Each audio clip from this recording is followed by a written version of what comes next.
এবং আপনারা লক্ষ্য করছেন যে এই সময় বিশেষ করে আমাদের দেশপ্রেমিক সামরিক বাহিনীর বিরুদ্ধে নানা ধরনের নিষেধাজ্ঞার বিদ্বেষ ছড়িয়ে সরকারের সাথে বা জনগণের মুখোমুখি দাঁড় করানোর একটা চেষ্টা করা হচ্ছে সামরিক বাহিনীকে। সরকার যেন সামরিক বাহিনী সহ পুরো প্রশাসনকে আস্থায় নিয়ে কাজ করে, তাদের সাথে যেন সরকার একটা ভালো আন্ডারস্ট্যান্ডিং থাকে। একই সাথে রাজনৈতিক দলগুলোর সাথে যে দূরত্ব তৈরি হয়েছে, কারণ রাজনৈতিক দলগুলো আমরা অনেকেই যারা দায়িত্বপ্রাপ্ত উপদেষ্টা রয়েছেন কিংবা সরকারের সহকারী রয়েছেন, দেখা করার সাক্ষাৎ করার সময়সূচি চাইলেও, গুরুত্বপূর্ণ প্রয়োজনীয় বিষয় আলাপ করতে চাইলেও অনেক ক্ষেত্রে সাড়া মেলে না। এই বিষয়টি নিয়ে মোটামুটি সব দলই ক্ষোভ প্রকাশ করেছে এবং প্রধান উপদেষ্টা সেই বিষয়টা আপনার গুরুত্ব দিয়েছেন যে যোগাযোগটা আগের চেয়ে আরও যেন আপনার ঘন ঘন হয়।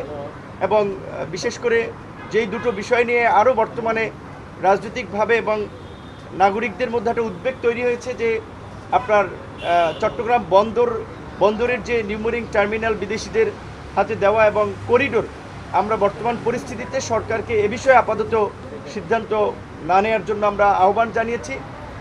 এবং একই সাথে নির্বাচনের যে রোডম্যাপ বা ডেটটা সরকার যেটা বলেছে ডিসেম্বর থেকে আপনার জুন, এটি একটি অস্পষ্ট সময়, কারণ এর মধ্যে রোজা আসবে, কুরবানি আসবে, ঈদ আসবে, ইজতেমা পড়বে।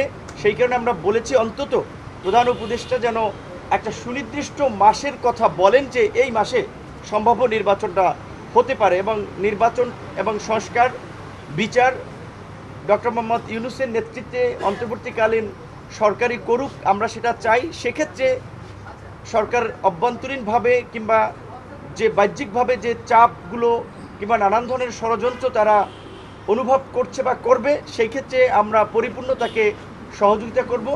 আমাদের পক্ষ থেকে এটাই ছিল মোটামুটি দলীয় এবং বিশেষ করে যারা আমরা একত্রেও ঢুকেছি, যেহেতু 2-3টা স্লটে বিভিন্ন রাজনৈতিক দলগুলোর প্রধানদেরকে নিয়ে আজকে বসেছেন, এটাই ছিল মোটা দাগে আজকের এই আলোচনার বিষয়বস্তু।